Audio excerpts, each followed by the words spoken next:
What's up everyone? Welcome back to my channel. This is another episode on admission of a partner. इस episode में हम सीखेंगे कैसे accumulated profit and accumulated loss का treatment होता है. First we learn what is accumulated profit and accumulated loss. तो वो बैलेंस शीट में किस साइड में रहता है, कैसे हम आइडेंटिफाई करेंगे जो ये एक्युमुलेटेड प्रॉफिट है या एक्युमुलेटेड लॉस है. तो उसका जर्नल एंट्री कैसे होता है, या एक्युमुलेटेड प्रॉफिट या लॉस ये किस पार्टनर को मिलता है, ओल्ड पार्टनर को मिलता है या अलॉन्ग विद ओल्ड पार्टनर या न्यू पार्टनर को भी मिलता है, ये डिस्ट्रीब्यूशन क्यों होता है, हर क्वेश्चन का रिप्लाई इस एपिसोड में मिल जाएगा. By the way, if you are a newcomer to this channel, hit the subscribe button and press bell icon for new updates. So actually क्या होता है, एक्युमुलेटेड का मतलब होता है लो किसी एक ईयर में कंपनी का प्रॉफिट हुआ है 1 लाख. तो इस 1 लाख से हम क्या कंपनी या फार्म बोलो, कंपनी क्या करेंगे, थोड़ा पैसा रख देंगे फॉर द फ्यूचर अनसर्टेनिटीज से. मान लो 1 लाख से उसने 10,000 रख दिया. तो एवरी ईयर ऐसा होने से मतलब ऐसा नहीं एवरी ईयर ये सेम होगा. मान लो किसी एक ईयर में 10,000, किसी दूसरे ईयर में 5,000, 10,000, 20,000, ऐसा करके थोड़ा करके आफ्टर 10 ईयर्स ये मतलब देखा है जो कंपनी का जो प्रॉफिट या लॉस जो उसने एक्युमुलेट किया, तो ये एक बड़ा एक अमाउंट हो गया. तो थोड़ा करके जो प्रॉफिट एवरी ईयर डिपॉजिट करते हैं या सेव करते हैं या रिजर्व करके रखता है, प्रॉफिट होने से उसका हम बोलेंगे एक्युमुलेटेड प्रॉफिट. या लॉस होने से कंपनी का लॉस भी, फार्म का लॉस भी हो सकता है, या बिजनेस का भी. तो ऐसा नहीं एवरी टाइम ये that business will earn profit. तो लॉस होने से भी एवरी ईयर कुछ लॉस हो सकता है, या कुछ लास्ट ईयर में कुछ 2 या 3 साल में हमारा लॉस हुआ. ये लॉस होने से ये इसका ट्रीटमेंट कैसा होता है. But the thing is that जब नया पार्टनर आएगा या ओल्ड पार्टनर का जो प्रॉफिट, ये तो ये क्योंकि हमारा चैप्टर का यूनिट का नाम ही है एडमिशन ऑफ ए पार्टनर. जब नया पार्टनर आएगा वो बोलेगा कि तुम्हारा जो भी प्रॉफिट या लॉस है वो डिस्ट्रीब्यूट कर लो. मतलब आप लोग डिस्ट्रीब्यूट कर लो, मतलब क्या है, जो ओल्ड पार्टनर होगा ना, नया पार्टनर ओल्ड पार्टनर को बोलेंगे. और ये तो सवाल ही नहीं उठता अगर प्रॉफिट होने से नया पार्टनर को देना होगा, क्योंकि उसका मेहनत का पैसा नहीं है. ये मेहनत किसका मेहनत का पैसा है, ये मेहनत ओल्ड पार्टनर का मेहनत का पैसा. 10 साल के बिजनेस के बाद से मान लो उसने 1 लाख एक्युमुलेट प्रॉफिट किया, तो ये ओल्ड पार्टनर को मिल जाएगा. किस रेशियो से मिलेगा, ओल्ड प्रॉफिट, मतलब जो ओल्ड प्रॉफिट शेयरिंग रेशियो होगा, ये ओल्ड प्रॉफिट शेयरिंग रेशियो का हिसाब से मिल जाएगा. ये लॉस भी हो सकता है कुछ सालों के बाद. लॉस होने मतलब ये एक्युमुलेट करते करते देखा गया कि इस फार्म का लॉस हो गया 50,000. तो ये जो 50,000 एक्युमुलेटेड लॉस पार्टनर का, that loss will be distributed between और among old partner as per the profit sharing. Accumulated profit, और why that accumulated profit is kept, because it's very simple to meet the in future uncertainty. हम लोग जैसे अभी ये balance sheet में किस side में होगा, ये अभी याद रखना, बैलेंस शीट में 2 साइड होता है. तो आपको तो पता है लाइबिलिटीज अमाउंट. लाइबिलिटी साइड में अगर profit and loss, liability side में प्रॉफिट एंड लॉस या रिजर्व, ये सब होने से उसको हम बोलेंगे एक्युमुलेटेड प्रॉफिट. एक्युमुलेटेड प्रॉफिट का साइन क्या है, अगर प्रॉफिट एंड लॉस या रिजर्व, अगर profit and loss and reserve, if profit and loss and reserve is there in the liability side of the balance sheet, तो it represents accumulated profit. अगर profit and loss asset side में होने से, अगर once again I am just repeating, अगर profit and loss asset side में होने से उसको हम बोलेंगे एक्युमुलेटेड लॉस.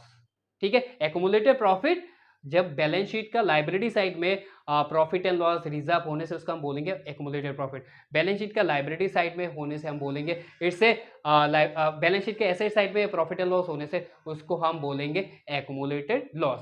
देखो भाई, प्रॉफिट होने से क्या होगा, जो ओल्ड पार्टनर है, मैंने तो बोला कि ओल्ड प्रॉफिट होने से ये कौन डिस्ट्रीब्यूट, किसको मिलेगा प्रॉफिट, ये ओल्ड पार्टनर को मिलेगा.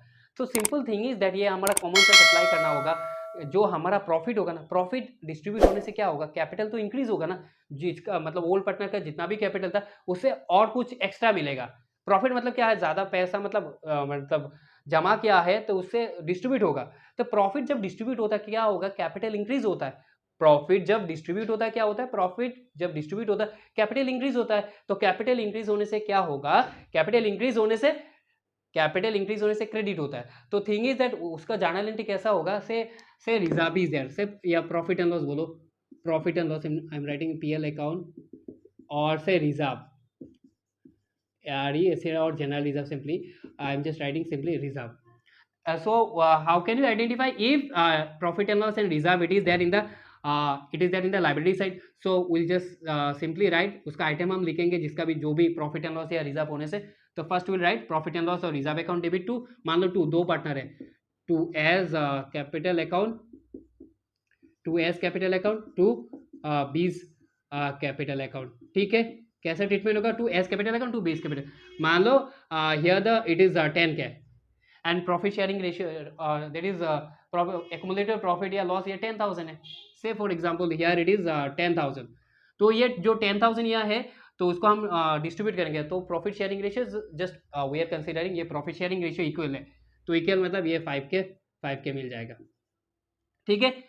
बट और एक चीज याद रखना है, कभी कभी आपको दे सकता है ये सेंटेंस फॉर्म है, तो 2 मार्क्स के लिए क्वेश्चन हो सकता है, the profit and loss account या reserve account showed a credit balance, profit and loss account showed a credit balance मतलब it is there in the liability side, और सिंपली लाइबिलिटी होने से तो हम आइडेंटिफाई इजीली कर लेंगे, लेकिन सेंटेंस बैलेंस शीट नहीं दे के सेंटेंस फॉर्म में देने से वो लिखा होगा profit and loss account showed a credit balance यार इन द ब्रैकेट, ये हो सकता है profit and loss in the bracket CR, तो मतलब ये CR profit and loss showed a credit balance और profit and loss in the bracket if it is written CR, तो it represent it's a accumulative profit, तो accumulative profit होने से जो item होगा प्रॉफिट एंड लॉस या reserve, then उसके बाद प्रॉफिट होने से कैपिटल इंक्रीज हो जाएगा, तो कैपिटल पार्टनर को तो मिलेगा, तो say for example we have considered in that example A's capital B's capital, जितना भी प्रॉफिट होगा और रोल प्रॉफिट शेयरिंग रेशियो का हिसाब से, ऐसा नहीं है in every match it will be divided equal, अगर प्रॉफिट शेयरिंग रेशियो होने से will just consider in that way, ठीक है, 3:2 5:1 जो भी है दैट विल बी कंसीडर, सो इसका that is accumulated profit, accumulated CUMULATED accumulated profit, now accumulated है CUMULATED एक्युमुलेटेड लॉस का ट्रीटमेंट कैसा होता है, तो लॉस होने से प्रॉफिट होने से कैपिटल इंक्रीज होता है, और लॉस होने से एक्युमुलेटेड लॉस होने से कैपिटल क्या होगा, डिक्रीज होगा, तो कैपिटल डिक्रीज होने से क्या होता है, बोलो जल्दी बोलो, कैपिटल डिक्रीज होने से डेबिट होता है, when there is a decrease in the capital it is debited ना, so say for example we are considering two partners is there A and B, तो will write A's capital account debit opposite हो जाएगा, 20 capital account debit loss होने से capital decrease हो जाएगा, to profit and loss, say for example to profit and loss, sometime ये और भी एक आइटम हो सकता है एडवर्टाइजमेंट सस्पेंस, तो ये भी ऐसा हो सकता है, तो A's capital account 20 capital account to profit and loss, मान लो say 5,000 and here it is equal say for example 2.5 K, तो हमें सीखने को ये मौका मिल गया, एक्युमुलेटेड प्रॉफिट का जनरलिटी कैसे होता है, एक्युमुलेटेड प्रॉफिट का जो आइटम होगा ये लिखेंगे, then will write A's capital और बीस कैपिटल पार्टनर्स का, एंड उसका प्रॉफिट शेयरिंग रेशियो क्या होगा, प्रॉफिट शेयरिंग रेशियो होगा, ठीक है। देन उसके बाद हमारा एक्युमुलेटेड लॉस होने से कैपिटल डिक्रीज हो जाएगा, कैपिटल डिक्रीज होने से A's capital B's capital to profit and loss, या जो भी हमारा आइटम होगा, ठीक है। आई थिंक ये क्लियर हो गया, एक्युमुलेटेड प्रॉफिट और एक्युमुलेटेड लॉस क्या होता है, कैसा जर्नल एंट्री होता है, हमें उसको आइडेंटिफाई कैसे, ओके। और एक थिंग मैंने यहाँ पे बोला कि एक्युमुलेटेड प्रॉफिट हम आइडेंटिफाई करने के लिए हमें कैसा मौका मतलब कैसे हम आइडेंटिफाई करेंगे, if it is there in the liability side में प्रॉफिट एंड लॉस होने से तो उसको हम एक्युमुलेटेड प्रॉफिट बोलेंगे, या simply if it is in sentence form होने से profit and loss account showed a credit balance, तो उसको हमें indirectly it implies that it's a accumulated profit, but वो ए profit and loss asset side में होने से, बैलेंस शीट में एसेट साइड में होने से इसके एक्युमुलेटेड लॉस, या सेंटेंस फॉर्म में होने से कैसे हमें आइडेंटिफाई करेंगे, इस टाइम हम बोलेंगे profit and loss account showed a debit balance, क्या यहाँ पे क्रेडिट होने से accumulated profit and loss account showed a debit balance, it represent it's accumulated loss. I think ये क्लियर हो गया, now will just take an example so that every picture will be clear. Raman Mohan और partners in a firm sharing profits in the ratio 3:1, दो partner है रामन मोहन, उसका profit sharing ratio 3:1, on 1/1/2021 they admitted Sohan मतलब as a new partner for 1/3 share in the future, नया partner आया है उसका नाम क्या है, सोहन, फ्यूचर में जो प्रॉफिट होगा उसको 1/3 मिलेगा, and they fix the new profit sharing ratio 4:2:3, मतलब उन लोग का न्यू प्रॉफिट शेयरिंग रेशियो क्या होगा 4:2:3। The profit and loss account on the date of admission showed a balance of 30,000 DR, मतलब profit and loss debit balance ये दिखाया है सेंटेंस फॉर्म में, तो उसका मतलब क्या है, थोड़ा पहले मैंने बताया, profit and loss debit balance दिखाने से तो उसको हम बोलेंगे एक्युमुलेटेड लॉस, ठीक है, 20,000। The firm also had a reserve of 1 lakh, तो फार्म का क्या है, रिजर्व कितना है 1 लाख है, तो रिजर्व मतलब ये it's an accumulated profit. Sohan brings in 20,000 as premium for goodwill and 80,000 as capital, तो नया पार्टनर जो सोहन आया है वो 80,000 कैपिटल लेके आया, 24,000 प्रीमियम फॉर गुडविल। देन हमें बोला कि जर्नल एंट्री हमें डाउन तो पता है, तो यहाँ पे डेट 2021 जनवरी 1, ठीक है। सो तो हम लोग का पहले हम वो एक्युमुलेटेड लॉस का एंट्री डाल देते हैं, तो accumulated loss profit and loss account showed a debit balance of ₹30,000, तो हमारा पार्टनर कौन है, पहले हम एक्युमुलेटेड लॉस होने से ट्रीटमेंट कैसा होता है, वो जो पार्टनर होता है ओल्ड पार्टनर उसका हम नाम लिखेंगे। तो राम, ओल्ड पार्टनर का नाम क्या है, Ram's capital account, Ram's capital account debit. और एक पार्टनर कौन है, Mohan, MOHAN apostrophe, Mohan's capital account debit to, क्या है, टू प्रॉफिट, जो हमारा एक्युमुलेटेड लॉस का जो आइटम है, टू प्रॉफिट एंड लॉस कितना है 30,000। तो 30,000 ठीक है, ये क्वेश्चन तो आपको मिल जाएगा।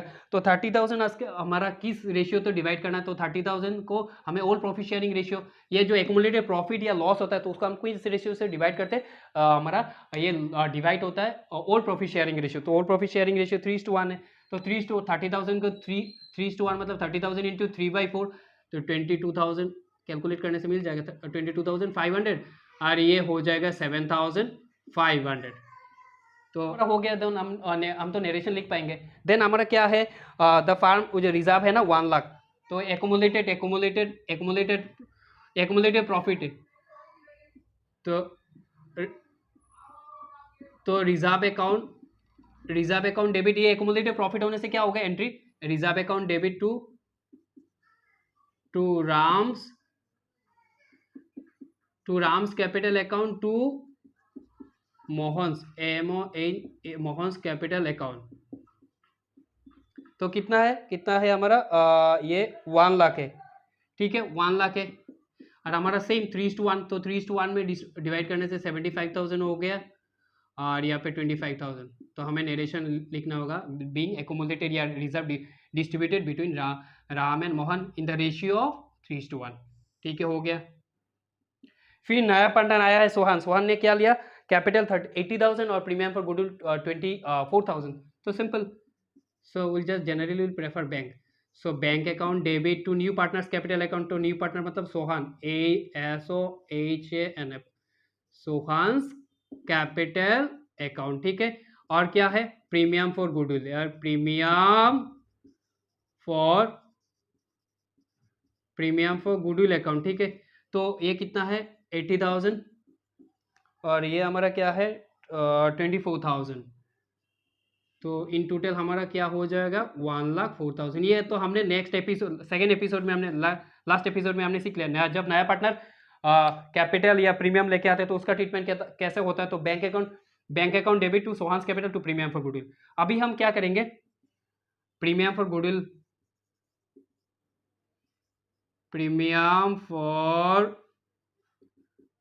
Goodwill account debit to old partner, ये प्रीमियम किसको मिलेगा, ओल्ड पार्टनर राम्स को, to Ram's capital account to Mohan's capital account, ठीक है। एक हमारा प्रीमियम कितना है 24,000, ठीक है। अभी तो यहाँ पे ये किस रेशियो में डिस्ट्रीब्यूट होता है, सेक्रीफाइसिंग रेशियो। तो सेक्रीफाइसिंग रेशियो कैलकुलेट करने के लिए ओल्ड रेशियो चाहिए और न्यू रेशियो चाहिए। Working year, sacrificing ratio equal to old ratio minus new ratio, old ratio minus new ratio. तो कौन है पहला, राम। तो राम का ओल्ड रेशियो क्या है, ओल्ड रेशियो है 3:4, 3:4 मतलब 3/4, और O/9 हो जाएगा ना। तो ये हमारा रेशियो निकालना होगा, तो 36, तो इससे उसको हम डिवाइड देने से क्या होगा 9 इंटू 327, तो इससे हम डिवाइड करने से क्या हो 4 इंटू 4 मतलब 16। तो इस हिसाब से हमारा क्या होगा 11/36, ठीक है। देन मोहन का क्या होगा, मोहन का होगा 3:4 मतलब क्या होगा 1/4 माइनस 2/9, तो क्या हो जाएगा 36।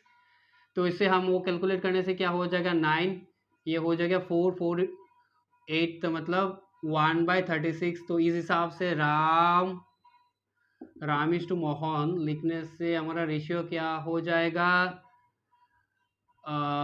इक्वल टू 11/36 इज टू 1/36, तो नीचे इक्वल है तो हमारा रेशियो क्या हो जाएगा 11:1।